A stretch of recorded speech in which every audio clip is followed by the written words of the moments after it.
E o Atlético bateu o vice-líder. Que não perdia 8 jogos. O Atlético foi lá, ganhou. E ninguém acreditava, nenhum de nós aqui. Porque ontem, quando a gente montou a nossa múltipla da KTO, ninguém acreditava. Eu achava que seria mais um empate, porque eles só empatam. O Atlético foi lá e pimba, já é. Aí o Atlético vai lá, ganha de São Paulo fora, ganha do Inter, pede pro Curitiba. Ganha do Palmeiras, pede pro Cruzeiro. Ganha do Red Bull Bragantino. Eu pergunto a você, Thiago Fernandes, que é a figura mais equilibrada e aqui do programa, mas é disparado. Por que tanta volatilidade? O Atlético tem muita irregularidade, sobretudo no setor ofensivo, né, HG? Eu acho que, do ponto de vista ofensivo, o Galo tem muita dificuldade em alguns momentos de criação de jogadas. E aí, eu reitero o que eu já falei aqui algumas vezes e bato nessa tecla de que os times do Filipão vão ser assim. Especialmente um elenco que não foi montado por ele, um elenco que não era feito e criado para que esse Filipão estivesse à frente dele.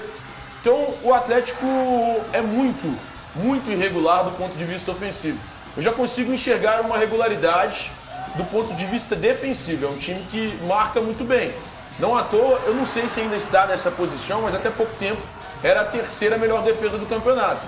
Mas eu acho que a vitória de ontem, ela tem que ser celebrada pelo torcedor atleticano. O Atlético, para mim, teve até um primeiro tempo razoável. O segundo tempo o time caiu bastante de rendimento. Me lembrou muito, inclusive, a diferença ou a oscilação que o Atlético teve diante do Palmeiras, que começa bem e depois acaba caindo de produção.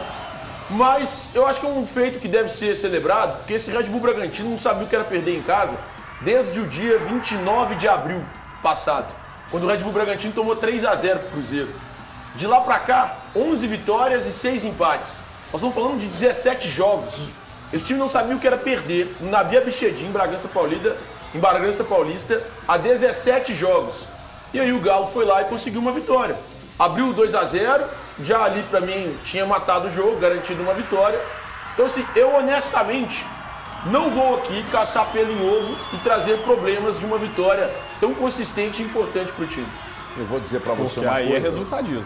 Mas eu sou resultadista aqui. Não, tudo bem. Eu bato aqui nessa tecla, eu sou resultadista. Eu acho que quanto melhor o resultado, mais importante. Não é uma competição de quem joga mais bonito, é uma competição de quem faz mais pontos. Então pra mim é mais importante o resultado. Só que a luta do Thiago é diferente sobre jogar bem, né? quando o técnico é brasileiro. Porque se ele hablar, é diferente. Aí ele quer resultado e o futebol de 1982. Até porque desde 1930 nós temos técnicos argentinos no Brasil. Sabe quantos títulos brasileiros eles têm? Não, Thiago, me conte.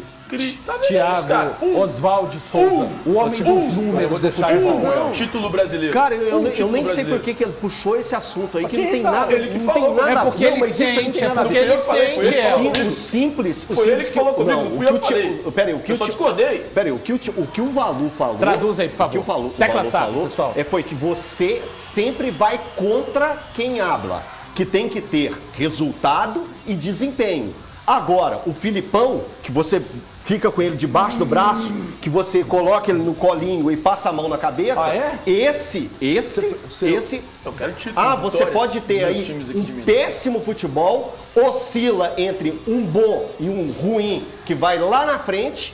Esse é o Atlético. Pra mim, o Atlético continua sem passar nenhum pingo de confiança. Tô com você. É um time apático em vários momentos da partida, que depende muito da qualidade do elenco. Aí eu penso o seguinte: esse elenco atual do Atlético, que tem reclamações de Luiz Felipe Scolari, esse elenco atual do Atlético, nas mãos de um treinador minimamente moderno e que entenda a dinâmica e saiba fazer daquele grupo que você tem, um grupo que você tire o melhor de cada um, o Atlético estaria numa posição muito melhor, e não é se não.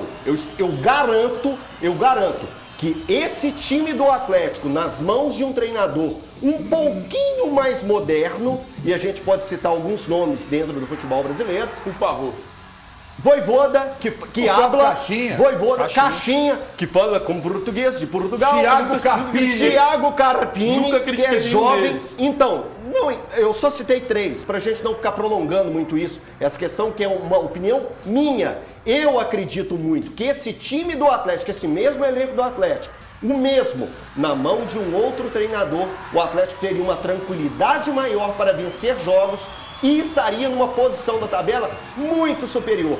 Porque o jogo, eu vou lembrar de 2 jogos. O jogo contra o Curitiba, erros do Filipão que levaram a não vitória no jogo contra o Curitiba. O time tinha vitória, estava ganhando de 1-0, toma um golaço, mérito do adversário. Mas quando o Atlético faz o gol, o Filipão dá o famoso 3 passinhos para trás. 3 passinhos para trás e não deu conta de chegar mais ao gol do Curitiba. E no jogo contra o Cruzeiro, deu a bola para o Cruzeiro e ficou lá atrás. Fez um segundo tempo sem nenhum pingo de ameaça à equipe do Cruzeiro. Então, esse é o Luiz Felipe Scolari. Agora, o jogo contra o Bragantino, pela história, valeu bastante.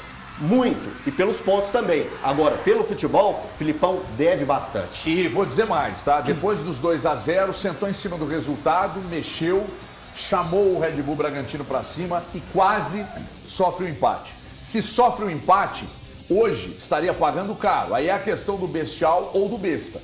Hoje estaria sendo, inclusive, rotulado como besta. Porque o risco que ele correu, eu não correria. O adversário que joga contra o Atlético, que faz 1, que faz 2, ele quer fazer 3, ele quer fazer 4. Ah, mas aí se expõe e tal. No caso de ontem, na casa do adversário, um time intenso, organizado, ele sentou em cima dos 2-0 e correu seríssimos riscos.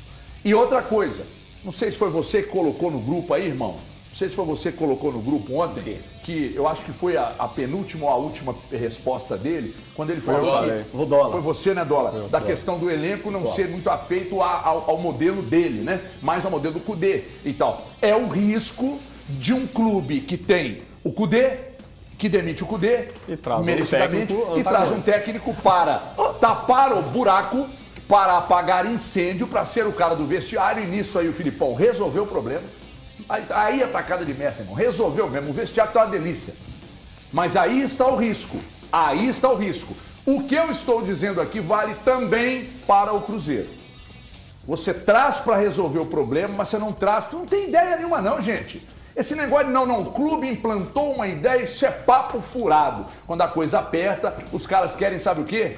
Quando a coisa aperta, os caras querem, sabe o quê? É garantir o trampo, é garantir o emprego, é resultadismo, que é o que eu falei aqui, e a verdade é essa. Agora, você vai ficar com o Filipão aí? Vai pegar esse elenco aí e vai remodelar ele todo para colocar ele no modelo que o Filipão gosta? É isso que vocês querem no clube? É isso que a torcida quer?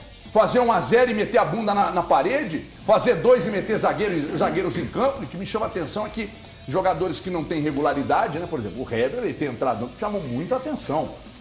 Eu até acho ele mais zagueiro do que o Gemerson hoje. Mas ele ter entrado ontem até me chamou a atenção. Acho que foi pela bola aérea. E outra coisa, tá? Eu falei do Hever e tal, o Gemerson já veio criticando. Eu acho que o Gemerson hoje é o 5º zagueiro do Atlético e tal. Impressionante, cara, como ele tem espasmos de pandice, sabe? Panda total. Quando o cara mete de um lado e puxa de outro, ele não sabe o que fazer, é uma loucura e tal. Mas eu quero falar de um jogador aqui. Eu não deposito nenhuma esperança de que ele vai resolver jogos, de que ele seja craque, mas ele em pouco tempo fez mais no Atlético do que o próprio Vargas, que custa talvez o triplo dele. Igor Gomes. Não é craque,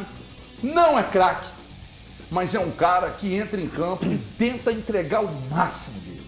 E ontem foi, inclusive, presenteado, coroado, com um golaço. Então, eu não acho que ele seja craque que vai resolver jogos, mas é um cara muito importante que joga com o negócio apontado pro céu. Verdade é essa. Posso só falar de outro? Você pode falar o que você quiser, você tá aqui é pra isso e você ganha bem pra isso. Eu acho que a gente tem que valorizar também a entrada do Rubens que ontem fez uma boa partida pelo Atlético. Eu considero que ele foi o melhor em campo do Atlético. Se a gente espremer tudo ali do que tira de bom, o Rubens para mim foi o melhor em campo. Ele teve 8 desarmes.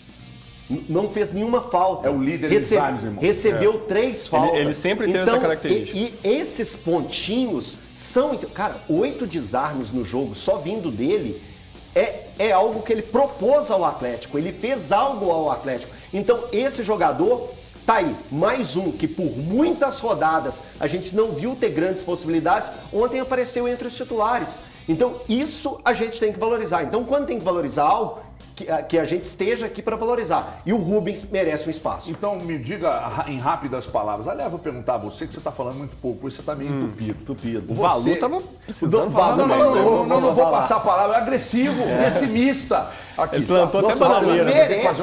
O Valu merece, para te falar a verdade. Aqui, só para te perguntar o seguinte. Na ausência do Batalha, que passou por artroscopia, vai ficar um tempo fora. O seu meio-campo seria Otávio e Rubens?